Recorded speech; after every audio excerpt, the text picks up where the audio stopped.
Welcome, everyone. Happy Wednesday. It is Hollywood on the Rocks. How you doing? Lots to talk about on the show today, including Rebel Moon Director's Cut. I saw both versions. I saw part 1 and 2 in a theater. I'll tell you all about it. Plus, the very last Acolyte video we may ever have to talk about. We're doing that. And lots of news. And the Batman Caped Crusader series is on Amazon Prime. Alan and I have seen it. A lot to talk about. So let's get it going. Let's see. Where is Alan? Let's start the show. Let's go. Yeah.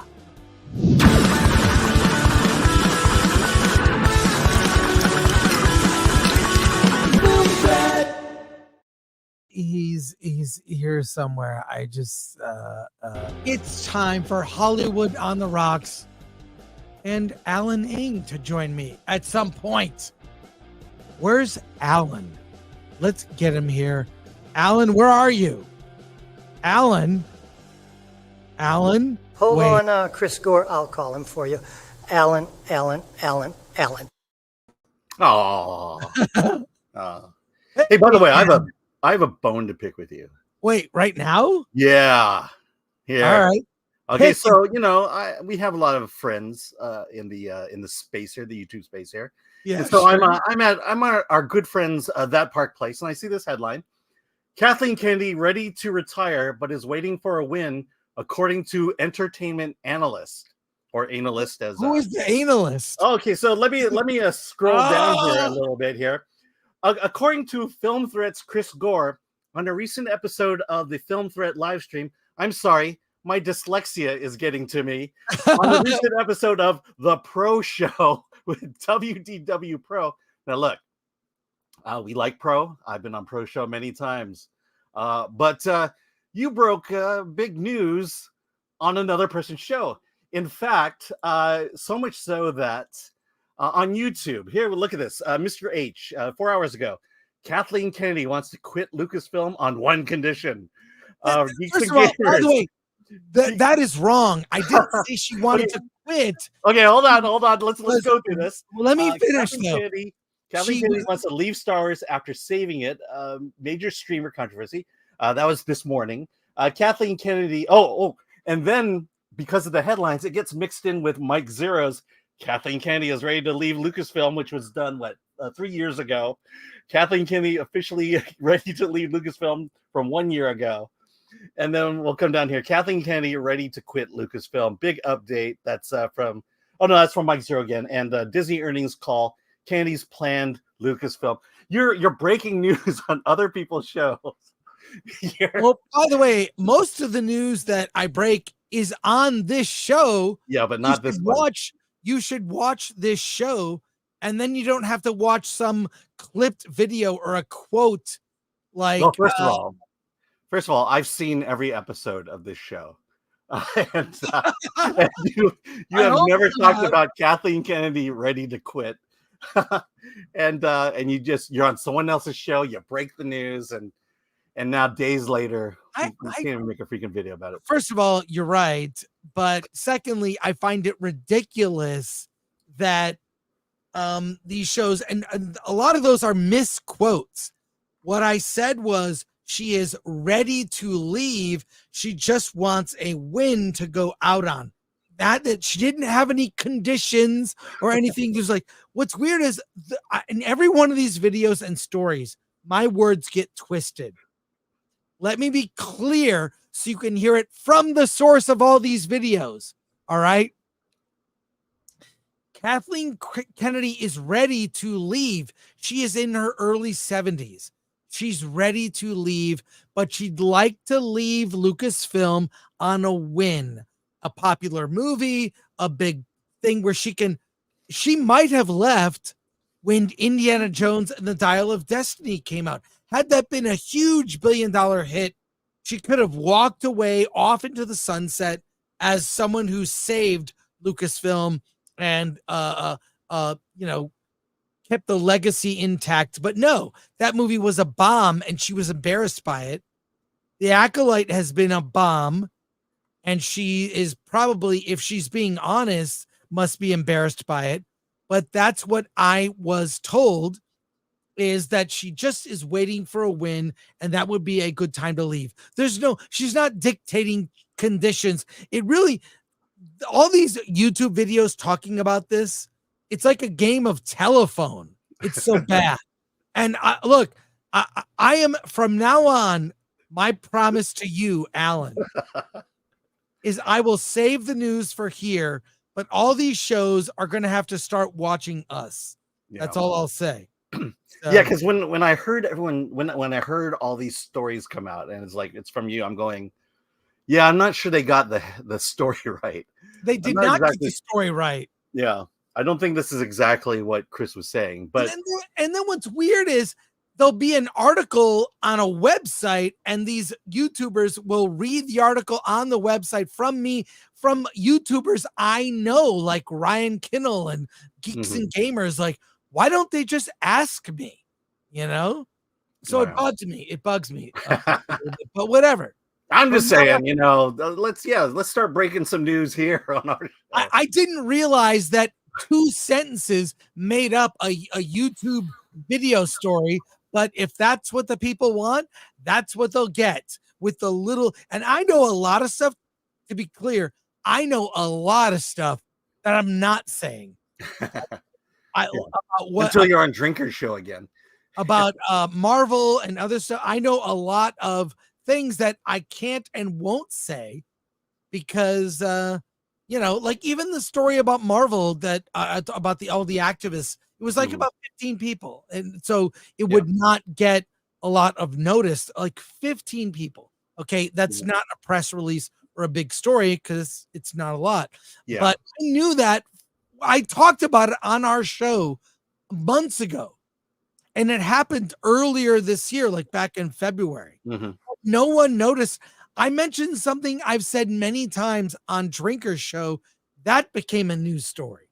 So from now on, if you want the news, come here and I'll give it to you. What I know or what I can tell you. Yeah. But I can tell you, Marvel's making changes. You won't notice for a year more. Lucasfilm is not making changes, and it's kind of a leaderless organization currently. But well, I'm just saying now we're lumped in with Mike Zero about the eventual about the impending firing of Kathleen Kennedy. Well, if I don't know, I'm not going to comment on these other YouTubers. They can do whatever they want. I wouldn't stop them from doing it. I just hope that they would quote accurately.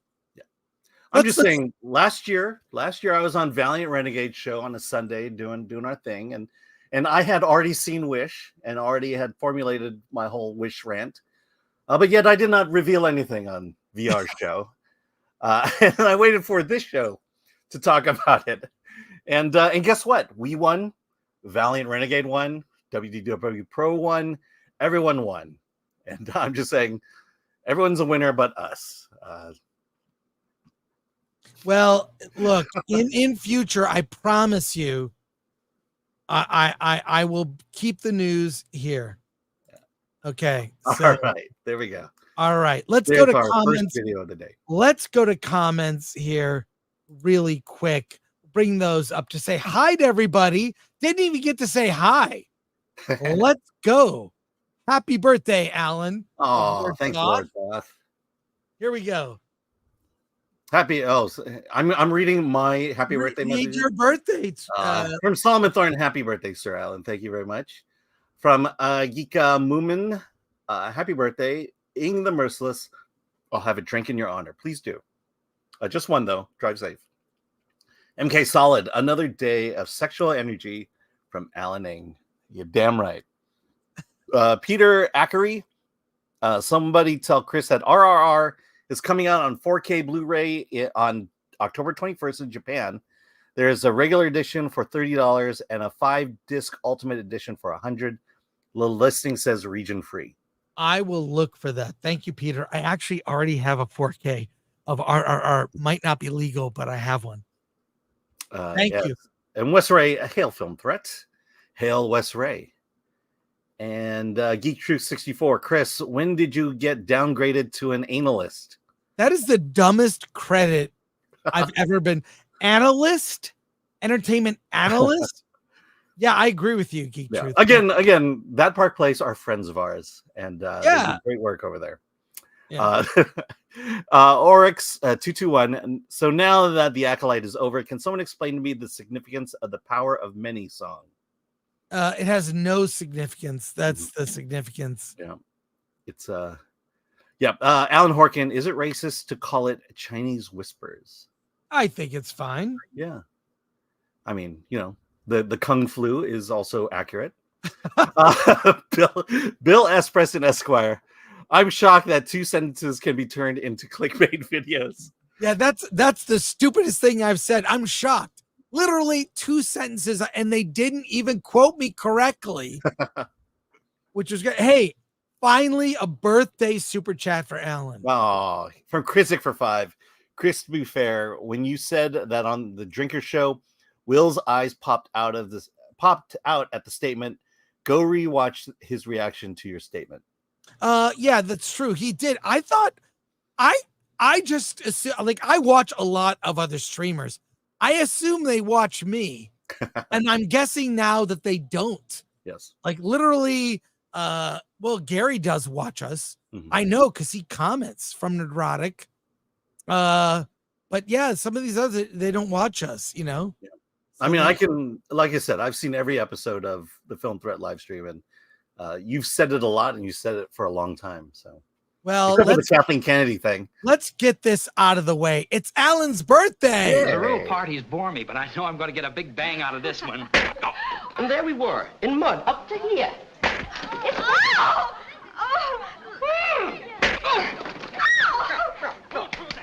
Oh, how is it? I'll find out.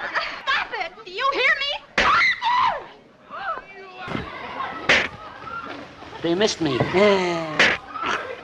Hey, go up and see if the coast is clear. It's clear.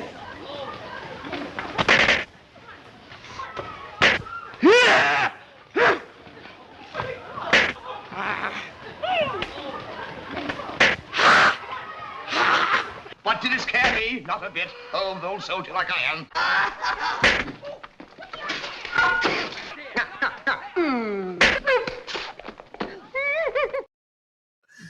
I just want to remind people, this isn't today's show.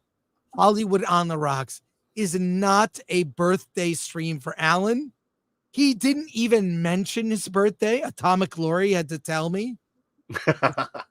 It's so Alan is like me. I don't make a big deal about my birthday. Yeah. I have my birthday. I hope you had a great birthday yesterday, Alan. I did. Just spent it with the family. We did Hawaiian food last night. Well, and I was eating it for lunch. One of the things I do around my birthday is I do take advantage of every birthday. Like at Yard House, they'll give you a free dessert. At like some restaurants, you get a free drink or whatever. So I keep track of those. Yeah. And I will take advantage. I have to admit. The only one I do is Landry. They give me $25 each year, and because that place is expensive, or those places are expensive. So my daughter and I and the wife are going to go out and have some seafood soon. Well, here we go. Look at this. Yeah. Birthday super chats are flying. Hey, Fred Myers for 5. Happiest of B-days, Alan. Chris owes you a drink of your choice. And Chris knows what drink that is. Like Coke. You literally Diet Coke. Heinlein for $6.99. Happy birthday, Alan. D-Files. It's right. And also, final reminder from Lord Thoth, like, share, subscribe, hit the bell for notifications, sign up as a member, join us on X, Discord, Rumble, Instagram. We are Film Threat on everything. I am that Chris Gore and everything. Alan is my pal Al, or Film Threat Alan on Instagram. And there you go. Go to shop.filmthreat.com. Buy a birthday t-shirt in honor of Alan. Yeah. And also from Fearless Wolf. Yes. Happy birthday, Alan. Twin Flames. Yes. Yes. Yes. Yes. Yes. Yes. Yes. And 2 more just came in. Oh, wow. Yes. Yes. Jason D for 2. Happy unbirthday, Alan. Yeah. Today is my unbirthday. Jay for 2. Happy birthday, Alan from Chicago. And from Krizik, $5. Happy birthday, Alan. May your popcorn bucket always be used only for only popcorn. Yeah, there's one there, and then there's the other one. And then there's Deadpool right there, baby Deadpool. All right. And then from David Smart for 5. From Alex Zorba, member for 24 months. Hey, happy birthday, Alan. Thank you very much for that. From Sorry about that, Alan. I know. We'll get it. You do it. Yeah. From David Smart for 5. Hey, guys. All hail the Fellowship. And I'm sorry Chris and Mahler hated Deadpool 3. And with a passion, and the film Trap sucked as well. Oh, he hated Deadpool 3. Okay. Death Racer 777 for 5. Alan, it would have been awkward if your birthday was on the 6th or the 9th. LOL. What's on the 6th? I mean, and David Smart, again, thank you for the 2. Happy birthday, Alan. Well, I'm sure you'll get more birthday, chat comments throughout the stream today, but we have business. We got to talk about Cape Crusader.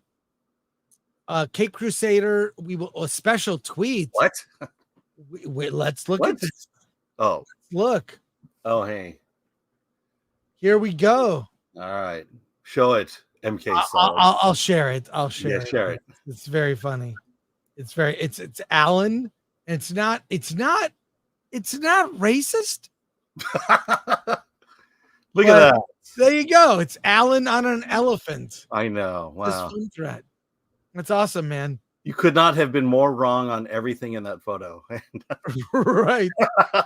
Right. So, okay. Let's get into it. I really hope this is the last and final Acolyte video we ever do, because the Acolyte news, well, there isn't much, but the official Twitter account for Star Wars on X and then also on YouTube has been pushing the Acolyte like there's no tomorrow. I really feel that there are forces, so to speak, within Lucas that would like to see season 2 of the Acolyte. So the promotion of this, what can objectively be said is a failed show based on ratings, which we have gone over.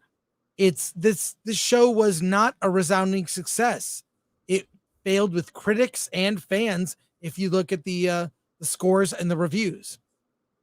But a video dropped today about the Acolyte that we will take a look at. It's 2 minutes, and it's here's what the point I want to make. They are continuing to push this show because they have not announced season 2. And I feel that people who work at Lucasfilm, maybe the person who runs social media or whatever, that really want to make this happen. Let's take a look at this video. It's very short, and see if we learn anything about this. You ready, Alan? Yes. Okay, here we go. Well, I took things from set illegally. We only steal from the ethically, morally compromised and from sets. There you go. There you go. I did not take anything from set. Really? I stole my boots. My dope, freaking amazing Jedi boots that are the sickest things ever, and I walk around my house with them just feeling like... You do? I do. I stole my comms communicator. That's a prop. Yeah, it's not I'm shocked by that. But it was my last day. Okay, well, you know that they would look the other way too. They'd look. Yeah, I do have a 3D printed version of Pip. It's one of the first Pips to ever exist. He's so small. Whoa, inside voices, Pip. I also stole and put in my pocket some blue mushrooms from the tree on Brendok. Each mushroom is 3D printed and hand painted, and so I took a couple of them. The greatest moments were definitely in Madeira, especially having come out of the gloom of London and being in this, what they call the Hawaii of Europe. We did a lot of episode 6 there, which was a really important episode for me. And we really got to just hang out with one another and just like really celebrate almost like the tail end of our production. So yeah, the time in Madeira was a really beautiful one. Who is he? I thought he was with you. 같이 연기를 했던 동료 연기자분들이 한 번씩 끝날 때마다 작은 선물을 이제 하시더라고요. 그래서 너무 감사했고, 그래서 저도 선물을 준비해서 라이트세이버를 하나 좀 주셔도 좀 좋겠는데라는 생각을 했는데 네, 받지 못했습니다. She did break like 4 lightsabers. It just sucks. I think I broke like 6 actually. Wow. Maybe start explaining. The hilts were gorgeous. The only problem for me with the hilt was, first of all, my hands are tiny, so it wouldn't fully wrap around the hilt. Yeah. Second issue was the saber was too long for me because I'm 5'2", so they had to make me a shorter saber. Just make smaller sabers. Make smaller sabers. Well, not sure what you think of that, Alan, but I don't know. What are your thoughts? I feel like what they're doing is they're continuing. They really want to see a season 2. This is the future of Star Wars. We have seen it. What are your thoughts? I mean, the show is the worst viewed show in Star Wars Disney history. How can you possibly think you can make a season 2 from that? You know, if nobody watched it, if no one watched season 1, why would anyone watch season 2? Good for them. Good for them. They love the show. They got paid. They stole things from the set. Cherish those memories. I'm happy they have memories like that, because I'll never be in a Star Wars movie or TV show. That's what they have up on me. So I don't know. I don't understand. This is the thing.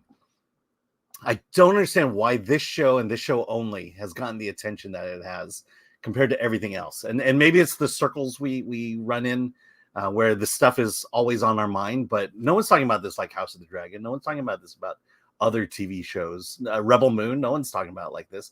For some reason, there's this publicity push on the Acolyte that makes me wonder why. Why is it, why are the mainstream media shilling for this show so much? It just baffles me.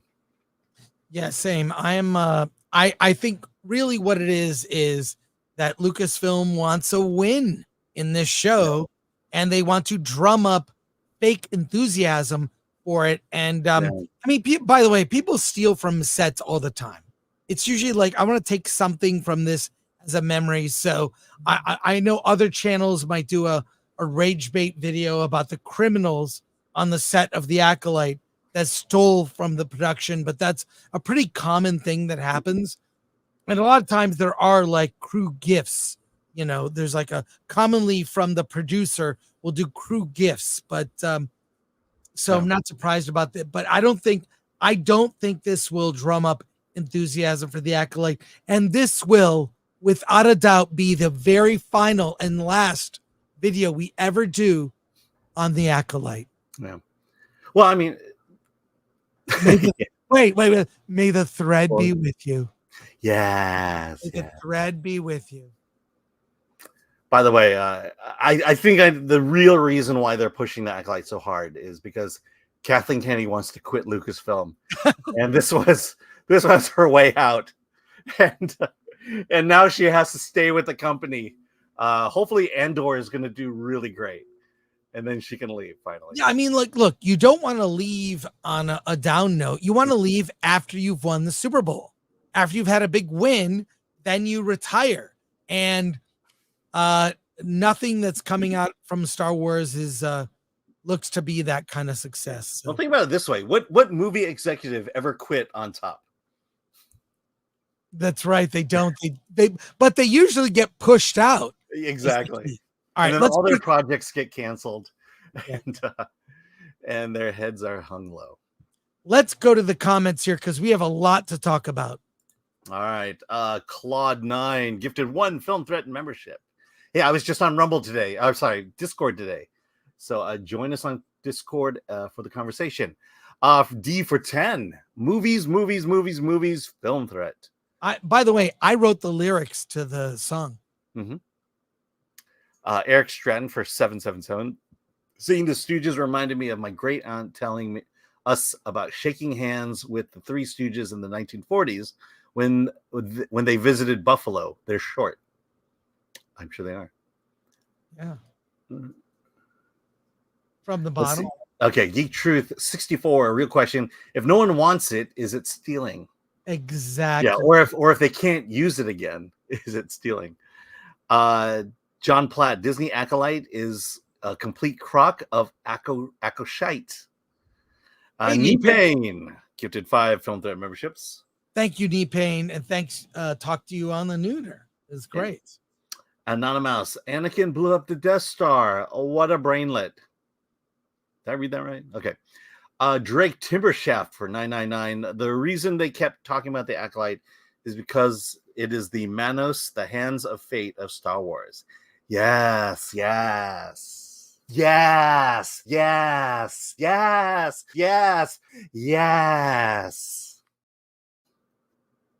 There it is. All right, cool. Where should we go first? Because we have things to review, and then we have like 15 headlines to maybe get through. Did you see the Crusader show? Yes, I did. I saw all 10 episodes. So did I. Let's talk about it. Well, I'll wait for a second for you. We'll do that. We'll do one more news story. Okay. All right. Here. Well, I'll talk about it. Rebel Moon, the director's cut. Zack Snyder's director's cut. I saw both movies, both director's cuts of Rebel Moon in a theater at a special event, which I purchased a ticket for, where Zack Snyder was in attendance. We have an interview for the members only. It's a full 1 hour Q&A after for our members only. I filmed the whole thing. They did this thing. They showed first the part 1 director's cut, which is over 3 hours, by the way. There was a reception in the middle. Then they showed part 2 director's cut. Then Zack Snyder did a Q&A. It was an all-day event. I was there from 1 in the afternoon till like 9-10 at night. It was crazy event. But here it is. I'll show the video here of from that. But it was really when I bought the ticket, I did not know that it was going to be a whole event. But let's take a look here real quick.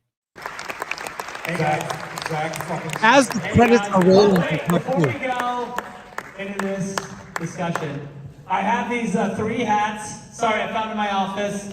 They're the hats I made for the crew. For me, anyway, the why of it is that there is this universal sort of truth that, you know, and absolute and well said through all the heavy metal insanity. You know, you can with some sort of laser focus find this kind of burning ember at the heart of it, and you can warm your hands on that righteousness if you are of the correct iron metal that you can get to it. And I think that's really what, you know, I think all the great myth, all the Joseph Campbellian kind of hero's journeys, and you can talk about it forever, but that really at its core is what it's all about. So you can watch the whole thing on. I was gonna say, is he Kamala Harris's speechwriter, by the way? But you can watch the whole thing in the members only section. There's a lot of, we post videos there every week. I thought it was interesting. I'll say this: the director's cuts are better. They are. What I'm saying is, the movie, as I saw the first versions, those are for kids. Those are like a 3. And the director's cuts are like a 4 or maybe a 4.5. But here's how they are better and what the differences are. To real quick on this, they are R-rated. When they use laser blasters, people's heads get blown up, bodies dissipate in blood and guts. Partial people's heads get blown away. It really is inspired by the violence of heavy metal. there is also full frontal nudity. Yes, I thought that, and I'm surprised to even hear myself say this. A lot of the nudity I thought was unnecessary. What? Exactly. It was unnecessary. Like it's a very first scene of part 1. The lead, antagonist is conquering a world, and in so doing, they round up women, which they strip naked, and then they brand them. They brand them on their breasts. It's a Atticus Noble. Upper chest, not upper chest. Okay, yeah. But Atticus Noble is the character. He's actually a very good villain, and there are more scenes with him. I thought it really did expand on the characters more, but it's a mixed bag. It's like heavy metal, but they're wearing ties. It's like it was like a lot of things that didn't go together. And the opening scene of part 1, which I think is a way better opening. There's no paragraph. There's no robot telling you what's going on. It's just they land on a planet. They've conquered the planet, and they are going after the leader of that planet and killing his family. It's really hardcore, but all the scenes are dragged on too long. It's like a rough assembly. You could have taken the opening 10-15 minutes and cut it down to 5 minutes with all the relevant info that you actually needed. So while it is improved and for adults, it is way too long-winded in a way where it actually hurts it more. But I'll say that the expansions of the characters I liked better. What I liked about it was the heavy metal stuff, but my God, it's a movie. I actually think that Zack Snyder is a decent director when he's working with IP that is already widely known, like Watchmen or Superman, and he has other creatives involved, meaning a strong editor to take like Dawn of the Dead or whatever and make it into something. So I really thought I was going in like, oh man, this is going to be really disappointing. And I actually found stuff to like, but there were, I'll just say this, to put it mildly, there were a lot of opportunities to go to the bathroom. Because I always look, when I'm watching a film, I'm like, when can I go to the bathroom? This seems like a boring scene. I don't need this info. I'll just go to the bathroom. There were so many chances for me to relieve myself during it. But in the end, it would be really good if a fan could cut the nearly 6 hours of this into 1 3-hour movie that's tightly edited. I actually think it would not be terrible. The film is a need of a real editor. There was no reason for this director's cut, and that's what I have to say. So yeah, I started watching the first episode or the first part, and once Sophia Boutella had sex, I was like, okay, I got what I needed out of this show. Right. But even that scene, the sex scenes dragged on. It was like, okay, I almost feel like for sci-fi, give me suggested nudity. Give me Ornella Muti, Princess Aura in Flash Gordon. It was suggested. You never saw anything, but damn, she was sexy. Other sci-fi films have had sexy, but you don't need actual scenes with her naked having sex and she gets on top of him, takes her top off. You see her breasts. I thought it went too far for me, and I like that stuff. So apparently, apparently I like it more than you did. Well, there you go. I dragged on, sure. Let it drag on, fine, because that just puts off the rest of the movie. I don't know. The more I think about all the Zack Snyder films I've seen, I'm just not the biggest fan of his. And I think you're right. I think he does much better with other IPs. But this one, honestly, and look, you and I are different on this. I'm not a fan of the Snyder cut of Justice League. I love it. Definitely love it. Yeah, definitely not a fan of Man of Steel and the other ones. It just, to me, the guy feels a little self-indulgent, it's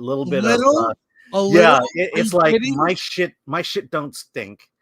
And so you're going to have to sit through and watch all of it, watch it all come out. And that's just how I feel about the guy. Look, he visually, it's stunning. I like the look of it. This one, I think he went a little overboard on the visuals. Didn't quite kill it for me. I do not ever look forward to seeing a Zack Snyder film. But I will say I'm glad I went there. It's like seeing something, like seeing the 5-hour cut of Apocalypse Now, so glad I watched 100%.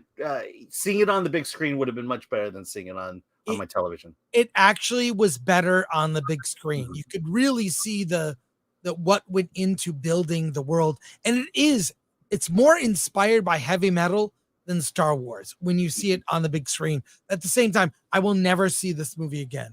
Yeah. I'm good with it. I'm good with it. Yeah. Let's go to I'll say one of the biggest problems I had with part one, of the 20 minutes I saw of it, the first 20, is we talked about this with Trap. It's the changing protagonist. That first opening scene was not about the main characters. I start with the main character. But That's the person you follow. it's set the opening of part one, director's cut, set up the story better with the introduction of the villain. I thought it was better. It was way dragged out. Yeah, that scene could have been half as long and more impactful. Yeah, but the thing is, I understood that about the villain in the original. Right. You're just showing that he's more more vicious than before, and that is more graphic than before. That's the only thing you get. You as an audience, we understand. Yeah, this guy's bad. He's sadistic. We don't like him. It did nothing to improve that, make him worse, make him better. And that's exactly the same thing I felt about the Snyder cut of Justice League. It's like all I felt like he added was just nothing but backstory. Right. And I kind of understood all this backstory. The only thing good about the Justice League Snyder cut was the final fight. That was so much better than Joss Whedon's version. Here, even from this is Forbes from Paul Tassi. I watched Zack Snyder's Rebel Moon Director's Cut Part 1. That's probably enough, and that's how I feel. And he basically, I was going to read this article, but he really just echoes a lot of the stuff that I just said. And I just saw the story, so. We don't need to go through it, but I just feel like you don't I'm good. Mm-hmm. But there's a better version. If you're trying to learn editing, maybe get these two. I'm being serious. Yeah. You could cut an ultimate 3-hour version of both R-rated cuts. It was better. I like the violence was intense and it worked. So I think that he achieved what he wanted to achieve. Lastly, one last comment is that I saw this movie in a room. The screening sold out in 10 minutes. Mm-hmm. I saw the screening in a room of all Snyder bros. Mm-hmm. I understand. They laughed at everything. They applauded everything. They were like they were zealots. I mean, they were so into it. It made them watching it more fun. That it was like, oh, these people are. Yep. I could still objectively look at it and go, not for me. But I did the parts that I was surprised at the violence and nudity, and I applaud him for that. So there you go. Let's go to comments here, starting with Supers. Yes, from Bruce Leroy Jenkins for 5. Happy birthday, R&B. And oh yeah, happy cake day. And with candles to you, Alan. I love refrigerators. There you go. All right, Calvin Jones for 10. So Deadpool and Wolverine had 3 different 700 million minimum movie ideas. Blade movie with Wesley Snipes has 2 happen while he still can. Okay, and two solo Hugh Jackman Wolverine movies. Cool. So yeah, okay, we got it. Killick for 69. Jesus Christ. Avatar 3 can't come soon enough. Fed up with the garbage the fraud hacks like Zack the Hack Snyder produce. Red French Moon. Boobies? Let's see. Anonymous. Manufactured Snyder Cut. It's on Netflix. He should have just released his vision. Agreed. Yeah. But there's a better movie that a real editor could just cut to like, what info do you need? The movie is a ripoff of Battle Beyond the Stars. That's all it is. And Bug's Life. And, Yes. and Seven Samurai, which is a ripoff of Seven Samurai. Yeah. Nisgard, 2026 Rebel Moon, the ultimate cut. And yeah, hey, and then, oh yeah, and from Flav, a Beardo raid. Welcome. Yeah. Thank you to Beardo, and I love seeing Beardo molest Deadpool in Deadpool and Wolverine. Beardo, there's a character named Beardo. So there you go. Hey, welcome, Beardo, folks. And he is described as a predator in the movie. Right. All right. Let's go. We've got some more news stories, and we'll talk about Batman at the top of the hour. Hey, Chris Gore, Star Wars is a big steaming pile of shit. How does he keep saying that? He keeps saying, okay. It's true. It's true. Cool. What story do you want to do, Alan? Okay. Let me see. Hey, you want to do the Jenna Ortega? Okay, no, we're gonna do Disney hiking up. Let me get it here. I got it here. Disney hiking prices across streaming services, and let's get it started. Here we go. Let's start. Here we go. Ready, Alan? Okay, here we go. Disney hiking prices across all Disney Plus, Hulu, and ESPN Plus standalone plans and most bundles. Cost of Disney Plus, Hulu, Max packages to remain unchanged. Here comes another round of streamflation. Disney is raising the prices of all standalone tiers of Disney Plus, Hulu, and ESPN Plus in the U.S. this fall, as well as for most of its bundles. The higher price goes into effect October 17th, are, of course, aimed at boosting Disney's top-line streaming revenue and ideally their profitability for now. The pricing for the recent introduction, the prices for the recently introduced Disney Plus Max Hulu combo offered partnerships with Warner Brothers Discovery will remain unchanged. With the Disney Plus Hulu Premium no ads bundle will stay at $19.99 a month. Oh my God. Well, this should surprise no one. Yeah. Streaming is now as expensive as cable was. I mean, I was paying nearly $200 for cable at its height. I had direct TV for years because of the NFL, and then I had HBO, NFL, basic package. I loved my direct TV, but the price of it just up and up and up. Then I cut it off. I did streaming services. Now we're just back to the same pricing. So yeah, I mean, look, I think the reason this article exists now is Disney is trying to get you off the single plans. They don't want you just having Hulu. They don't want you just having Disney Plus. They don't want you having just ESPN. They want you to combine it all together and have all three. And so this is basic business. They're raising the rates in order to reduce demand for it and hopefully increase demand for the 3 package, which costs more. But that's Disney for you. They're struggling. I'm not surprised, but as we talked about on Versus the other day, it's only 2%. Disney Plus is tied with Tubi for only 2% of the streaming market. Only 2%. So they're not even a big streaming service. They're tied with Tubi, and this is only going to increase churn. Right? I mean, churn is when people they subscribe and then they unsubscribe, or they let their subscription lapse or whatever. So I don't think increasing prices will not get more subs. Yeah. No, the problem is Disney doesn't have a plan. They have these streaming services and they don't know what to do with it. And they're just creating content, hoping to attract people. And they have no real overall plan to get people to want to have this bundle.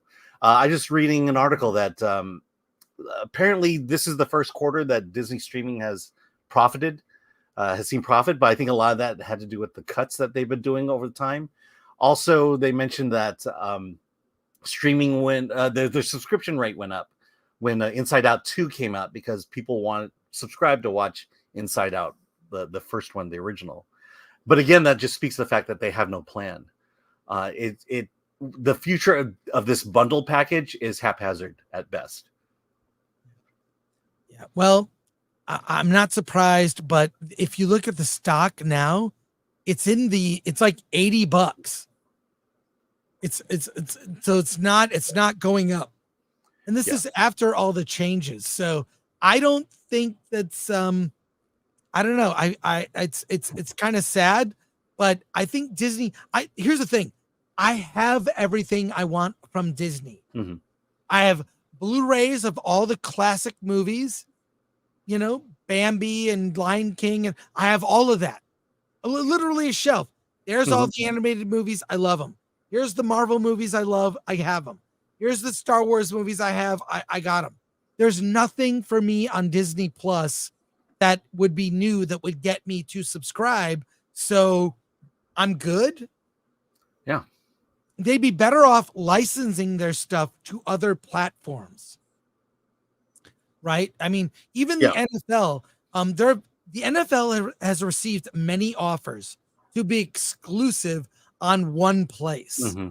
And they always refuse, because there is an advantage for the NFL to be on ABC, to be on NBC, to be on CBS, to be on Fox, to be on Amazon for Thursday Night Football, to be on. So they're going to be, I think they're on Roku or right. So for the NFL to have their games spread out in all these places, including broadcast TV, lots of people can see it. Disney would be wise to have all of their shows and movies and whatnot, all as many places as possible, because that just it lifts the brand. So I think putting it all on Plus, huge mistake, and it's going to cost them. Let's go to just last comment, but look at Netflix. Netflix has all this Warner Brothers stuff on it. And they're making money because Warner Brothers is paying them to show their stuff. And they're, and Disney, they're just staying with their own platforms. They're not making any money.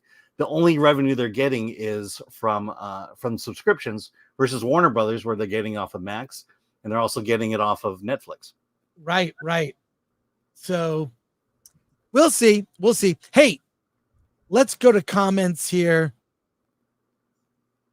Derek, Hero Fan for 5. I'm broke, so thank you for the Batet Follies tickets. Chris and Alan going Friday. Yes. This is the last time we will talk about it. This is the last time.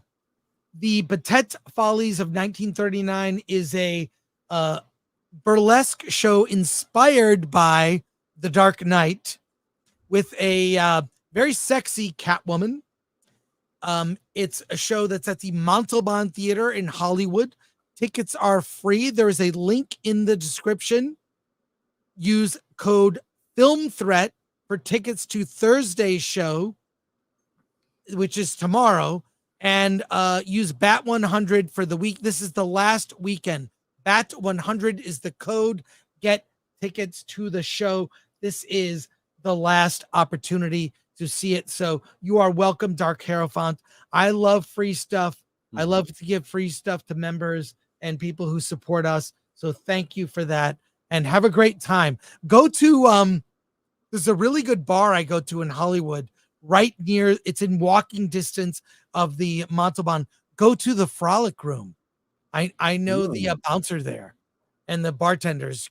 The Frolic Room is a dive bar with the cheapest drinks. So head over to the Frolic Room, have a good time, check out the art on the wall, and report back next week, Dark Hierophant. And thank you for that. Is that the famous Frolic Room? It is. It's the right next to the Pantages Theater. So I'll be right back, Alan. You know what I have to do. Yeah. I'll be right back. All right.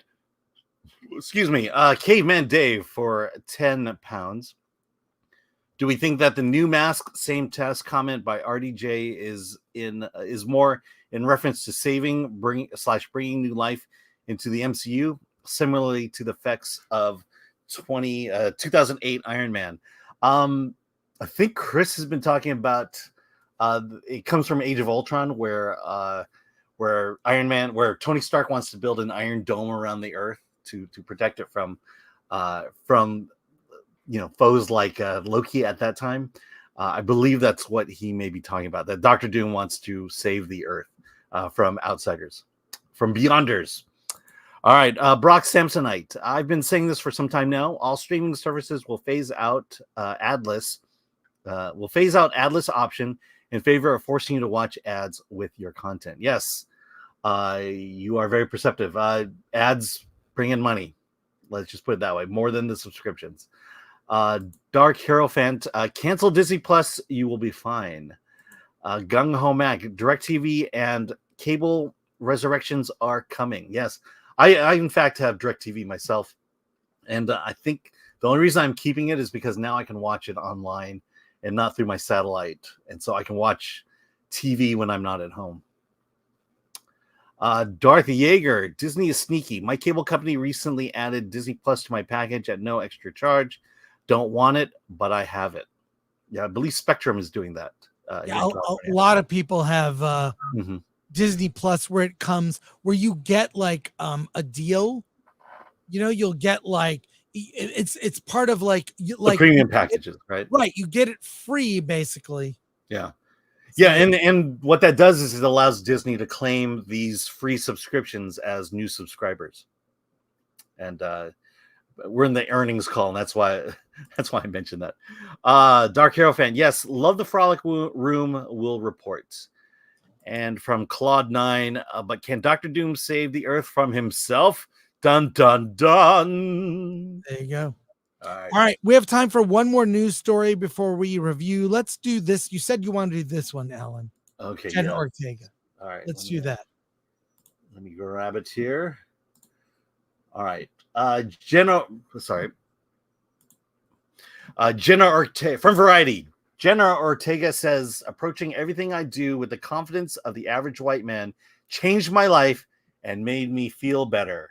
And to Jenna Ortega, I say, you're welcome. Yes, from our favorite average white man. Jenna Ortega was asked in a Vanity Fair video interview about one of the best pieces of advice she ever received from a mentor. Her answer traced back to her cello instructor on Wednesday, the TV show. The advice pertains to Ortega's own doubts and insecurities whenever she's tackling a new challenge. All the actor has to do in those situations is think like the average white man. The show that I do now, I have to play the cello, and I don't play the cello, Ortega said. I want it to look real so the cellists don't look at it and call me mean names. My teacher told me that as long as I look confident in my movements and I was strong and stoic and, fully embodied the character, that it would be fine. She told me that I just needed to approach everything I do in life with the confidence of the average white man. That changed my life. That made me feel better. Well, there you go. I actually don't have a problem with this at all. I think whatever you need to do as a person to have confidence, anyone in the entertainment industry knows in some ways they feel like a fraud, right? Like there's the vision of what you think, of what people think you are, and then there's actually doing it. Whatever, it's like, fine, think like a white man. If that makes it work for her, I don't have an issue with this at all. People convince themselves they can do things that are kind of ridiculous. So, right. My only issue is that are these are not necessarily attributes solely pertaining to white men. It's right. Basically, when you enter a room full of people you don't know, or a room that for the first time, it's not the fact that it's not that the room is full of white men. It's filled with people you don't know. And in order to succeed in that room, you have to walk in, read the room, and be confident and act like you belong in that room, no matter who is in that room. For example, Chris, if I were to take you to like one of my, Chinese churches, you could act like the average white man. You'd probably stick out and people would snicker and laugh at you. But if you were smart, you would just read the room and act like everyone else in that room and find yourself instantly feeling confident and feeling comfortable in that room. Has nothing to do with being a white. A white doesn't have anything to do with being a man. It's the room that you're going into. Act like them, fake it till you make it, and you will feel confident and you'll feel comfortable. I just feel like a lot of the weird, dumb comments we've gotten, like from Rachel Zegler, among others, they have one thing in common. They're all young people. Yeah. Who really just haven't lived a lot of life. They've been fed bad ideas.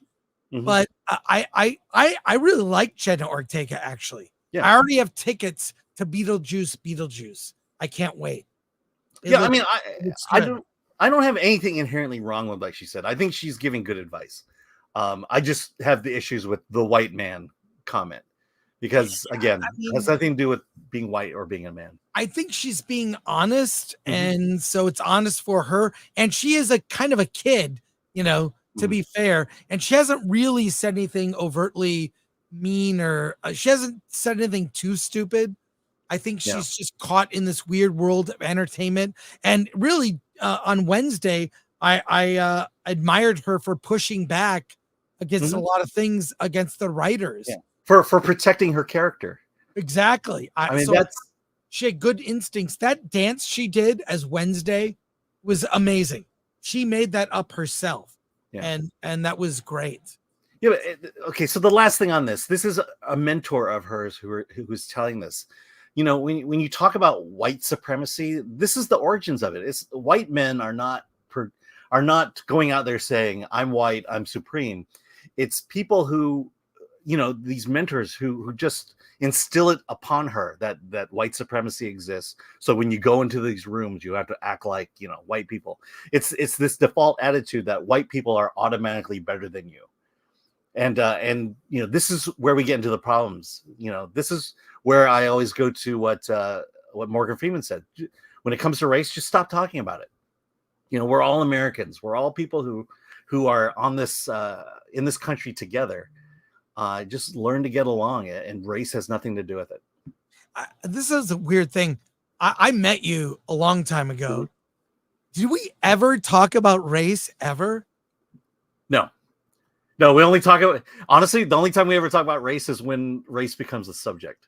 Right. Like this kind like of. This. Yeah. I don't remember ever having a conversation with you ever about that. All I remember is like, oh, I write reviews. Like, oh, you should write for us. Yeah. This is like 7-8 years ago. Yeah. Well, this was always my upbringing. My parents, Chinese immigrants, they succeeded. I would say they did fairly well in the white world. And growing up all the way through high school, we never talked about race. Never, ever talked about race. We had white friends.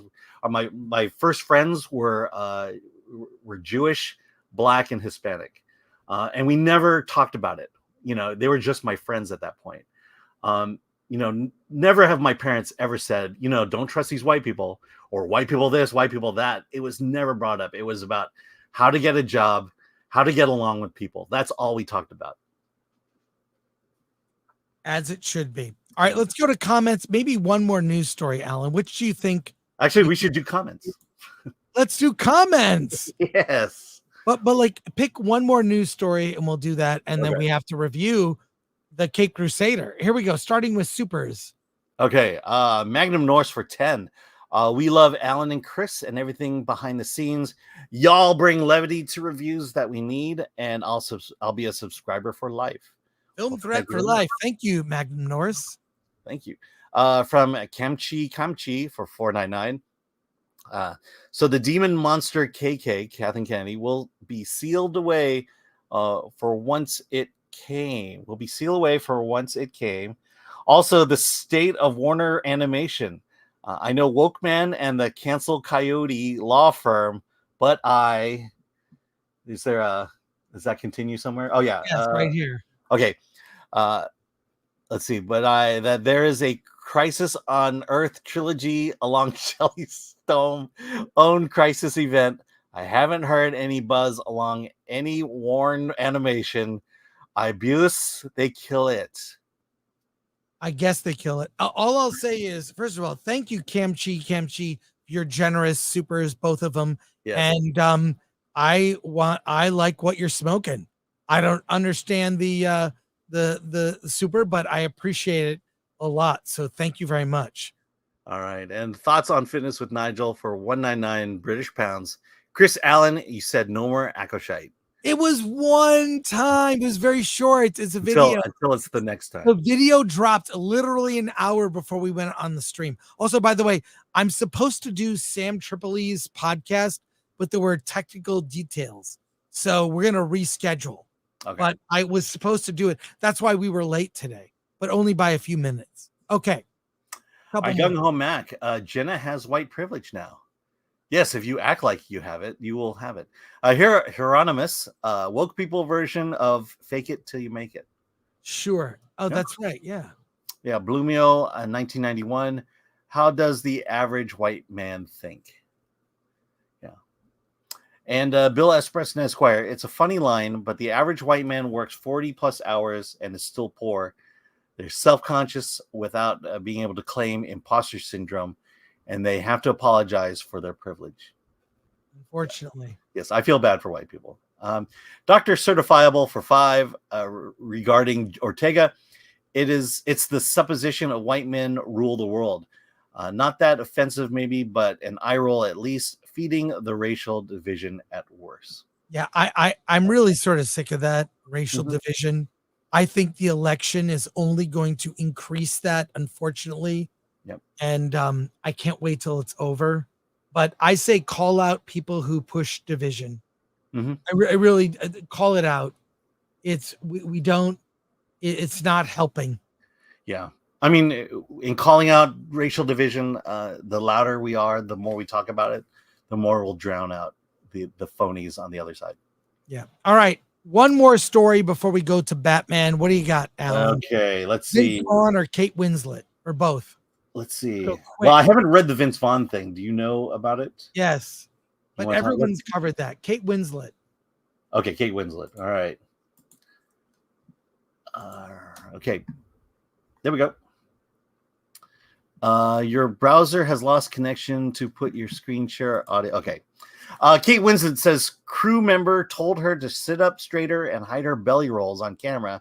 She fired back, "Not on your life. It's deliberate." I will just say that. First of all, stop on her picture. I dated a girl long ago who looked like Kate Winslet and was curvy and shapely like Kate Winslet. I have fond memories of seeing this woman. So I don't think she is fat at all. She is like she's what you would call a woman, shapely, curvy. I think Kate Winslet is sexy, and you're right. Her to use her body, a little belly that way. Like I like that idea that she could say, hey, maybe I'm a little flawed, but she can be sexy and look the way she looks. I mean, I think she's a very beautiful woman, but that's one of those dumb people on a set saying that I thought was, so it's kind of lame. Anyways, what are your thoughts? Yeah. I'll say this, look, we go to the movies. We like to see hot women in it, hot people in it. But for me, mostly hot women. The thing about hot women is no matter how much you enjoy the way they look, they feel unattainable. In fact, they are unattainable. You can only dream to ever, land a girl like that. But when a hot woman is imperfect in the movie, maybe shows her belly roll, she almost instantly feels attainable at that moment. I've always felt like these supermodels with the hourglass figures, it just seemed unnatural to me. And as pretty as they are, it didn't feel right. It didn't seem right that they would have a body shape like that, and that there must be something going on outside of that. But when you see an attractive woman who looks normal, again, the attraction there is, I could, maybe in the right circumstances, we could maybe at least get a date out of it. And there's that attainable aspect when you watch these movies. It's like, oh, someone that might, I think Jennifer, if from Hunger Games. Why am I missing this? Why is it dropping on my head? Jennifer. Yeah, Jennifer Lopez. Yeah, no, from the Hunger Games. Are you sure it's Jennifer? Is it Jennifer? I don't know. It just left my brain for a second there. Oh, cool. It's probably not Jennifer Lawrence. Jennifer Lawrence. Yes, it was Jennifer. Oh my chat god, is always right. There we go. Thank you. But she's another one of those who hot but imperfect and therefore feels attainable. Well, look, this is Variety taking a couple lines from an interview and doing a news story out of it, and we are doing a news story out of a couple lines from this news story on YouTube, so we can have a discussion. But I also think that Kate Winslet, if you look at interviews with her, she is very smart. Mm-hmm. She understands storytelling, and this is obviously it's clickbait, but I'm a fan of Kate Winslet, and I've seen movies that maybe weren't as successful that she's been in, and she is always fantastic. So big fan. She also feels down to earth. I mean, like when she won the Academy Award, what she said about Ricky Gervais when she appeared on Extras, basically the advice was do a Holocaust movie and you'll get an Academy Award. And she brought that up during her acceptance speech. So, all right, moving on. We've got to get. Do you have a Batman Cape Crusader poster for me? All right, let me pivot. You know what I'm going to do when I pivot? I might play a video. Okay. No, I have the poster, but you gonna play the video? Yes.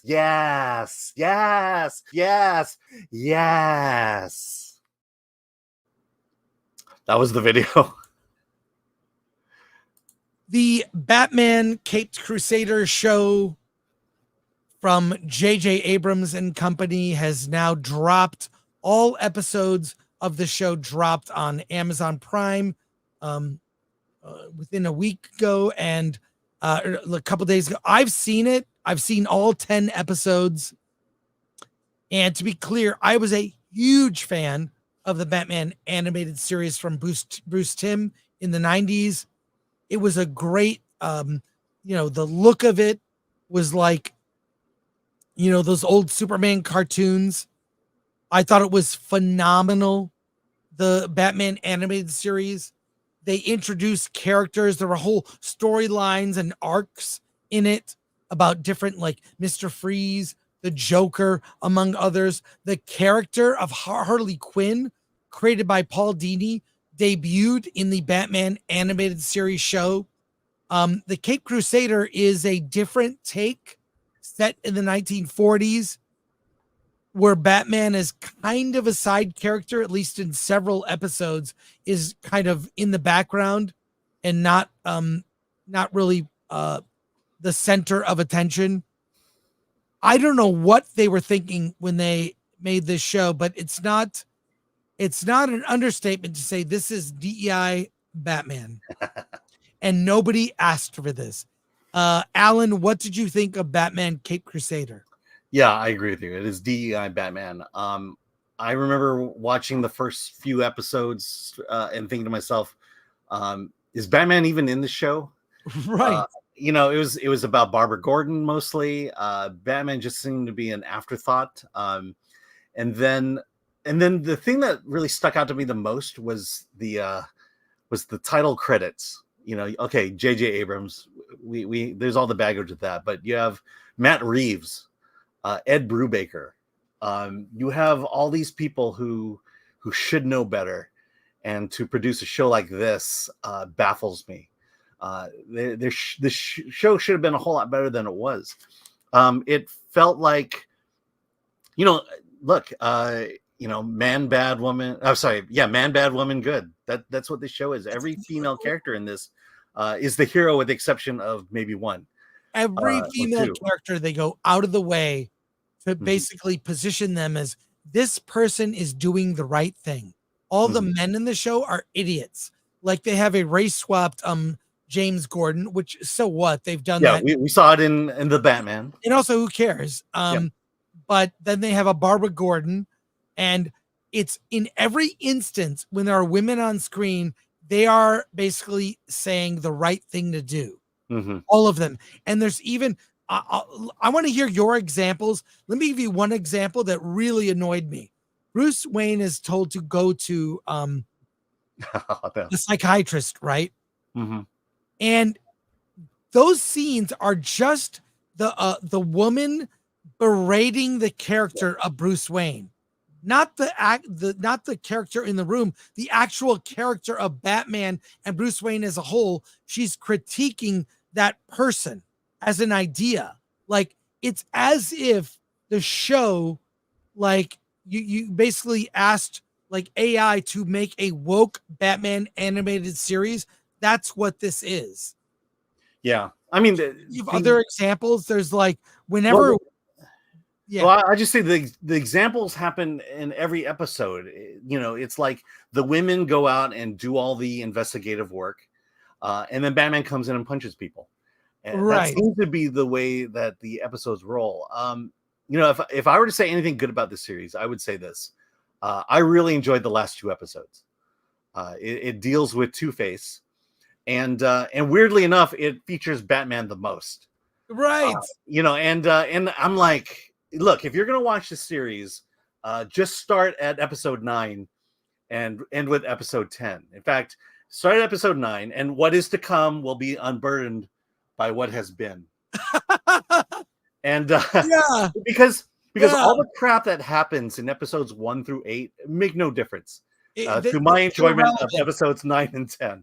It almost feels like it's an ensemble TV show, you know, where they have you develop lots of side characters that you don't really care about.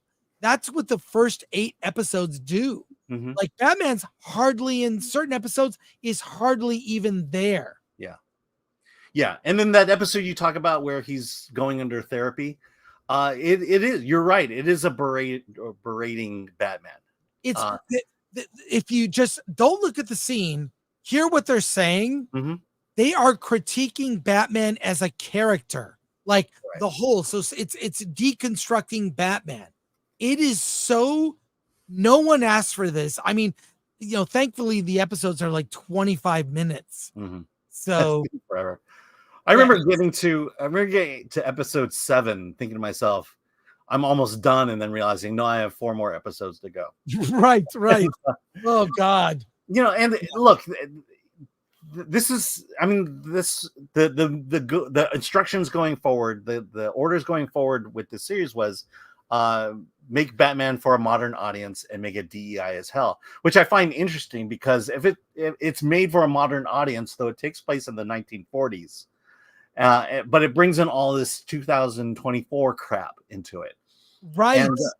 And you know, like Harley Quinn is Asian, and you know, in the 1940s, I hate to say it, but Asians weren't exactly therapists for white people. You know, the idea that 1940s America was this diverse and that no one ever talked about race. They just all, you know, were hunky-dory with one another. They were only just greedy or power hungry. It just denies what history was. You know, I would much rather have this story actually take place in the 1940s than some made-up version of it. Yeah, it's I feel like they went out of their way to lift up the female characters that we don't care about, really. They can have their own sidelines, whatever, but unnecessary, like overtly, you know, it just didn't seem like especially Barbara Gordon and her relationship with her father. She was the smart one. He was dumb old dad. Yeah. Well, all the men in this are dumb, except and to some degree, Bruce is dumb in some ways. Right? They mock Bruce. They mock like I wrote down some of the lines. Oh my God, it was so bad. But she the psychologist says, you know, is there a reason you don't get any second dates? and she basically starts belittling like Bruce. Then this young girl sucking the soul from some young boy, and Bruce, like that was I think episode 7. It was so just all of it dumb and unnecessary. Yeah, I do appreciate that there was religion, even though the religion was voodoo. Right. And it was treated as true. Yeah. The other thing was, oh my gosh, the lesbian relationship. It was so heavy-handed in this one. There's a straight up kiss. Yeah. I think in episode 1 or 2. No. It was later on. It's basically the Harley Quinn reveal. Right. I watched it all in over 2 days. So yeah. But it was like, how do you write a lesbian? You take a misogynistic man and make him a woman. That's a lesbian per this animated show. Yeah. I can't recommend it. I mean, I actually like begrudgingly was watching it because I'm like, I guess I have to, because I love Batman. I love anything Batman. I watched the Merry Little Batmas show. They did over the holidays on Amazon. Yeah. But there is a reason this show did not land on Max. Okay. They dumped it on Amazon and all in one day. Yeah. What is that? They sold it to Amazon. Let's be real about it. They got money for it. They didn't want to have it on Max. Yeah. There's so much Batman animated stuff on Max. They really just were like, this is really, you know what this is? It's Velma. It's the Velma version of Batman. Although it's not quite as bad as Velma. Yeah. You can sit through this one. You'll roll your eyes a lot, but you can sit through this one without feeling angry or overtly angry like you do with Velma. Yeah, Velma is very overt. This is like just digging at Batman, but really listen to the lines of the female characters talking to Bruce or Batman. It's just weird. So can't recommend it. No, should not surprise you that it's terrible, and I don't expect a season 2. Yeah, I'll say I enjoyed episodes 9 and 10. And because, again, it's mostly Batman in it. Everyone else is legit supporting characters in that. And none of the crap brought from the first 7 or 8 episodes is really brought into the last 2 episodes. So if you just want to start at episode 9, you'll probably have a good experience with it. Let's go to comments from people here. All right, Mick Brown for $4.99.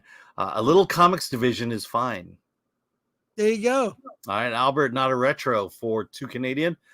You don't want any of these women. They are wacko. Yeah. Let's see. Circa number 6. You became a member. You became a YouTube member. Welcome aboard. Well, thank you. Wait, that might be someone I know. Hit me up. Yeah. Thoughts on fitness with Nigel for $1.99 British. Chris, I followed Bats for 50 years. This is dull. Yeah, that's the big thing. It was remarkably dull and boring. Yeah. Going through those first 8 episodes. From the top. All right. Nick 8XH. I could barely get through half the first episode of Woke Crusader. Once drag Penguin showed up, I was out. We didn't even talk about that. It was stupid. She's kind of like a Mae West figure. It was bad. It's like if you took the original Penguin and gave it a woman's voice and let her grow her hair out and didn't change it at all. Yep. All right, and made her a cabaret singer. Okay, let's see. Justin Channels, Batman. Chicks talking in diners. Yeah. Patrick Lemire, who is the DEI villain? White privilege. Joker Jack Fitak. The changes they made to Harley were awful. Oh, that was like cringe. I know. Ayak no dick. Ayak no dick. Every female character has to be ill-tempered and aggressive and always right. Fucking sick of it. Well, the correct is Ayav no dick. What was that? Go ahead, Alan. Try it again. No, I want to hear your pronunciation. You started this. I have no dick. That's Okay. There we go. it. Got it. I'll remember that next time. Bill S. Preston, Esquire, the Batman Cape side character. Yep. Yeah, it was all until episode 9 and 10, it was pretty light on Batman. Yeah. Although I know Batman's superpower, it's showing up at the right place at the right time. Because he has no time on screen. He gets his ass kicked by a bunch of circus freaks. Mm-hmm. It was like, what? But he could beat 12 guys with machine guns. It was like a lot of things, and it made no sense. Well, yeah, it serves the plot. That's why it makes no sense. Blue Sunrise. It's a bait and switch because they make you think it's going to be an homage to the original series, but Bruce Timm, but has nothing at all to do. It's so woke and full of messaging. It is like from the first episode, from the very first episode. So, but I mean, to its credit, it's not like they bring it up all the time or they talk about white privilege. It's just you have a bunch of race swap, gender swap characters that would never have existed in the 1940s. Yeah. All right, we have a special guest joining us very shortly. The writer-director of the movie Consumed, the Butcher Brothers. So they'll be joining us. But I just want to remind people that this is not a birthday stream for Alan. Yep. I'm being serious. This is not a birthday stream. And I want it's a couple things. One, go to shop.filmthreat.com. All sorts of new designs for shirts. I'm wearing one right now. Here we go. It's based on famous film logos. So beer, barbecue, film threat goes together well. So go there, pick up. All the shirts are custom. You pick the color, you pick the design. We print it and ship it to you. So go to shop.filmthreat.com. And this is not a birthday stream, to be clear. Isn't that right, Alan? Yes, it's not. Okay, it's good. Not happy birthday from Dutch McColland. Well, there you go. Yeah. So, all right. Our special guest is joining us momentarily. So let me reset here. Give me a moment. We're going to play a short video, and our special guest will be joining us. So, as a rule, parties bore me, but I know I'm going to get a big bang out of this one. And there we were, in mud, up to here. Oh,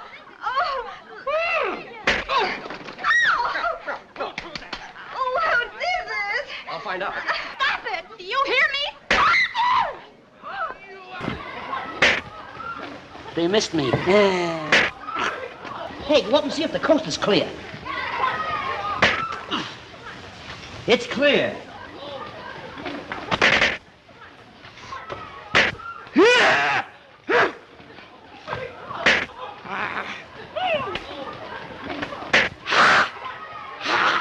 What did it scare me? Not a bit. Oh, old soldier like I am.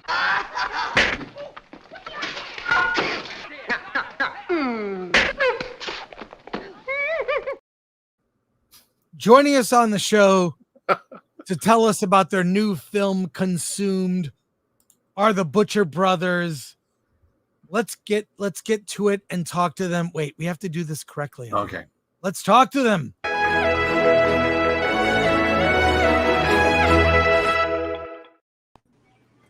Hey, gentlemen, thanks for joining us. What's happening? Hello. I want to make sure we get this right. Mitchell and Phil, did I get it right? You're the Butcher Brothers. I like the branding. Thanks. Yeah, it's been around for a while. We our first feature came out 2004, Mitch? 2006. 6. Okay, whatever. Released 2006. Released. There you go. Tell us about Consumed. It's a new horror film that is coming out soon. I think is it this weekend? The 16th, so Friday, not this Friday, the following Friday. So Friday, August 16th, Consumed is out there. I'll say this. Horror is one of my favorite genres. I love horror. You see a lot of the same kind of storytelling. What makes a good horror film for me is the tone. And that's where you guys, dude, you took me on a trip. So tell me about this film and what you did to kind of get that tone where I'll just say at the very least without going, it's very unsettling. Thank you. I guess I'll go first. I mean, that's what we want to accomplish. When we got the script from David Calvert, the writer, we saw an opportunity to do something where it's not only a fun thrill ride of a creature feature with with a couple out in the woods, but we were able to really dive into the story about a woman who's battling cancer. And, it really actually became a lot more about that. And, obviously, as the Butcher Brothers, we added in our staple, the scares and the gore and all that. But it really kind of resonated with us, starting with David, who wrote the script, who dealt with cancer, of a parent, and we've all dealt with it, of loved ones. So it really kind of turned into something more of what we've been calling, cosmic horror, because it's really this internal battle that our main character is dealing with, and that became more important. Yeah, it's the real demons, so to speak, came out. Right, yeah. And you used a lot of special effects. Tell me about the effects.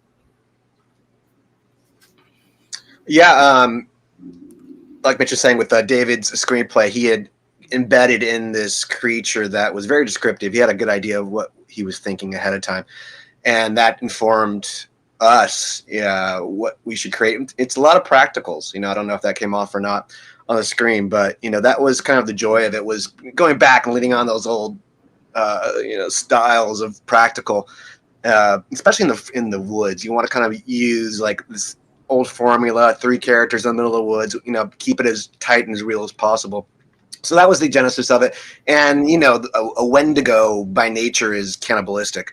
So that was what was ingrained in the design of the monster. Jim Ojala's company really helped with the design. Mitch and David had some really great concepts, and then they kind of took to the next step. Tell me about the practical effects in terms of pulling those off. Like, are you a fan? You kind of work with both with digital? Obviously, growing up, you could see the gray. So,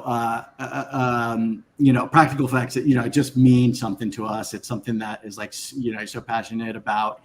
Honestly, it's also it's difficult, where it's a challenging thing where nowadays, right, you can, I hate this, but there really is a let's fix it in post kind of mentality when you're 12 hours on a shoot and whatnot. We really tried to stick to, working with the practicals because it's something we love. I think it comes off a lot more, natural, but it's tough. You just doing an independent film. There's things that you got to say, hey, well, we got to like maybe fix that or this or that. But for the most part, we really, tried, because it's great. Practical effects are just amazing. Does it make it easier for the actors to just have those things there? I think so. What do you think? I mean, sure, they're acting against something. But Yeah, I think so. I mean, I remember on one film, I'm not going to name the film, but there was an actress who had she had to leave early. So one of our main actors had to speak to a gray space, basically, there was nobody there.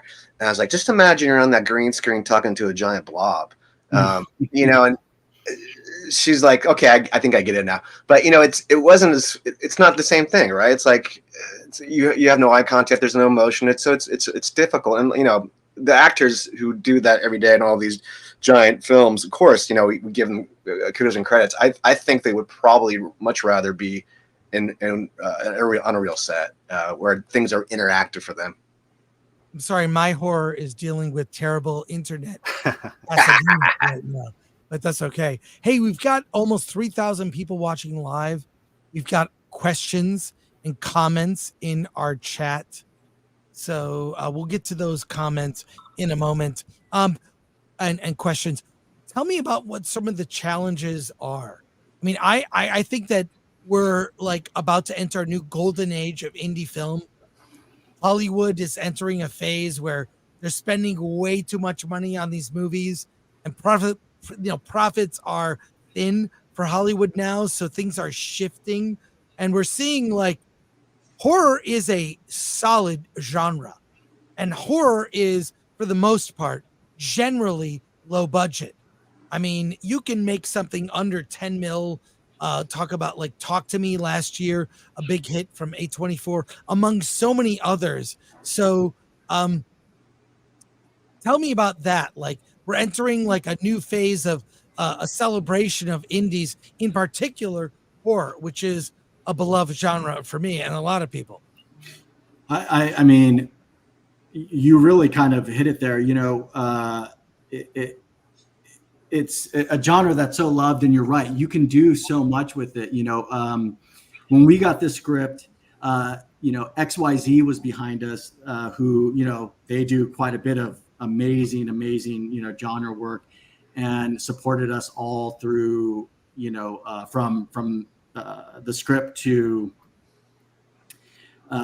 screen, basically. And, you do realize, you're like, look, when you have good people behind a good project, you just don't need all that money, thrown here. It's just like, you just need that will and the talent. And, we were out in the woods with 3 people, a very talented cast, led with Devin Sawa and Courtney Halverson. And, we just went out there and made a good movie. Now, there were their challenges. Every film has extreme challenges when you don't have money to throw at stuff, but you're right. You're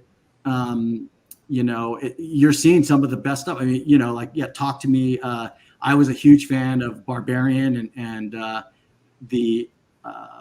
really liked Late Night with the Devil. I thought that was, that was just I'm floored watching that. Yeah. Just to add on top, Skinamarink, Long Legs. What's great about horror, the genre, is that we never stop wanting to be afraid. And I think that it's getting easier and easier to make independent films.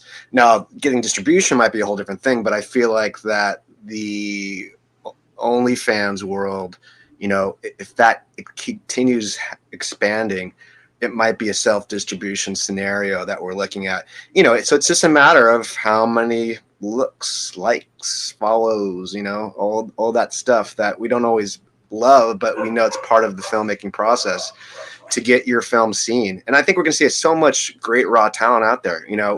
We can appreciate a studio if they can understand the creativity behind it, but a lot of times it's a mess. We see what happens on screen. Is that the biggest challenge you face going forward? The whole distribution angle of things? I think so. We've been around for a long time. We've been very fortunate in our career where, our first film, The Hamiltons, was it was a film shot for pennies. I'm not kidding, pennies.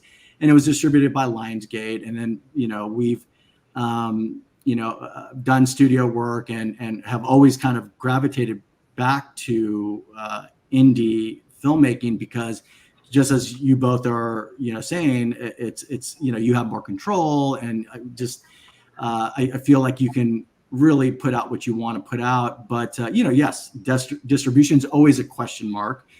We've been very fortunate, but and now it becomes harder and harder even when you see things like Netflix, when Netflix came around, you're like, oh, great, they're making movies. But now, they're very high profile with, massive budgets. And the distribution stream is getting smaller and smaller. But I think if you do something that's good, and what Phil pointed out, I think there's going to be more streaming avenues that will present themselves. So it's, there's good and bad. We've got a lot of comments here and questions for you guys. So let's start from the top here. From Dark Horror Fanatic here. We need new horror by talented creatives. Solomon Thornton, greetings, Butcher Brothers. Any advice for beginning filmmakers? I think it leans on exactly what we were just talking about. Just very quickly, because I'm sure Mitch, you have some stuff to say too. But Mitch and I started by just getting our friends together and shooting them with crappy VHS cameras. That was the beginning. And I think nowadays you have so much more available to you. And I don't know how old or young you are. It doesn't matter. I think if you've got a great idea, it will sail through. Look at what's happening in the theaters with horror. It's amazing what's happening. And it's blowing doors. There's a ton of creative work and a ton of creative talent attached. And I guess I'll just say on top of that, you don't always need talent attached. You just need a great story. I second that. The story, shoot within your means, and you do have like when Phil and I did start, it was really difficult to get a film to look good, and everything was so expensive. Now you can shoot something on an iPhone, and but it really comes down to that story. Just shoot. All of a sudden, do you have a car chase going on, or just keep it? And that's why horror is such a great genre to start with. Krizik says, love your work, the Hamiltons. Thanks, Krizik. Mark Hayes, congratulations on becoming the new Dr. Doom. Yeah, he's the alternate universe Dr. Doom. It's so cool. Yeah. Patrick Lemire, do horror scenes impact the crew's appetite at craft services during a shoot? I mean, if you shoot something really gross, does it affect their eating at all? I don't know. Everybody's always usually pretty hungry. No one gives a F about what's happening in front of the camera. They're hungry, man, when that bell rings. All right. From Adelis24 on Rumble, we've got 700 people watching on Rumble. Was there an experience you pulled from your personal lives or from people in terms of the cancer angle of the film and the horror that it injects into an average person's life? I mean, I think everyone has had some experience with cancer. It sucks. This is a great question, and yes, very much so. So David Calvert, the writer, experienced it with a parent, which drove him to write the script. Both Phil and I, have dealt with it and dealing with it with loved ones, very close, immediate, family, and so and a lot of people in the core filmmaking group. We all have dealt with it. So it became this kind of group effort of like, we all really felt it. And that's why this, consumed as much as it is as I said in the beginning, a fun, adventurous thrill ride of a creature feature. It really gets deep. I mean, it really, the core of this movie is about our main character's battle with cancer, and that was the most important thing that we want to bring out of the script. Beyond anything else, it's really the angle is taking on this fight with cancer, because it's really important to from David to Phil to myself and a few other people. Question from Krizik: Do you ever have issues with handling pickup shots at different times of the day when working in an environment that's heavy canopied forest? Do you need to find? Do you find you need to CC and GS a lot? I don't know, what is CC and GS. I'm confused on that. But pickup shots, is that an issue? I don't think so. I think it. For me, it's only. I mean, I don't know, Phil, if you have a different idea. Like pickup shots, like. If you do them kind of right around the, if you're doing pickup shots shortly right after you shoot, it's fine. If you have to pick them up, which we've done before, 6 months later, yes, it's hell.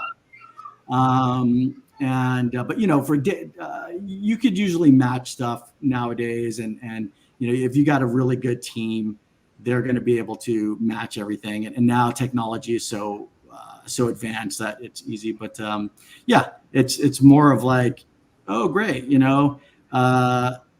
we did a film which was the sequel to the Hamiltons called The Thompsons, and we shot part of it in the United States, and then we flew out to the UK. And one of our actors, who was 13 at the time, when we got to the UK, which was to resume filming, he basically grew 6 inches and his voice dropped, and we had to deal with that. No. It's just part of life. So he was sucking helium the rest of the shoot. And just to add to one thing I remember one of our fellow filmmakers did, he just had, and this happens a lot too, even for Consumed, but if you're writing to keep your characters in the same wardrobe the entirety, it can make pickups easier, just because it's simpler. That's a very simple thing, but there you go. Oh, I never thought of that. Just wear the same clothes. Yeah. Right. And last question here from the nerd far away. Hail, Butcher Brothers. How do you think music affects a film? Do you think having incidental music available for actors helps during filming? And I will say the sound design for the movie is exceptional. But what do you think about that? Well, unfortunately, on set with the actors, there's no music. They may be listening to something in their headphones or whatnot, but once we start shooting, once sound is up, it's absolutely dead quiet. So unless we absolutely know that there's going to be a song in the and we're doing playback. So it's usually up to the actors, whatever they're listening to on their headphones, beforehand. But afterwards, yeah, I mean, music and the score is huge. Yeah, it's another character. That's exactly what it is. I'm trying to think if we've ever. No. Holy Ghost people, we had the live band playing. Yeah, that set a tone for. We had a lot of extras in Tennessee. There were probably, what do you think, 50 or 60 extras more? Yeah. And we had had converted a barn into a church, and had a live band playing, music that it definitely set the tone for everyone getting excited and having the spirit in them. We had snakes out there, so it does something. I think, like Mitch is saying, though, the hard part is everyone has a different technique. Actors usually how they get into their process, so any disturbance can ruffle them. So I'm sure some directors do, and they blast whatever they want to blast that day to get everyone in the mood, and some are like, no. Well, thank you for talking to us. Consumed is out August 16th, Friday. Look for it. Gentlemen, thank you so much for coming on the show today, and congrats on the movie. And come back. Yeah. The next film. Absolutely. We have more things in the works. Hopefully we start shooting something next year, but we definitely will keep you informed on what the Butcher Brothers do next. All right. Thanks you so much. Yeah, guys, appreciate it. Take care. Keep butching. Yes. Always keep butching. All right. Later.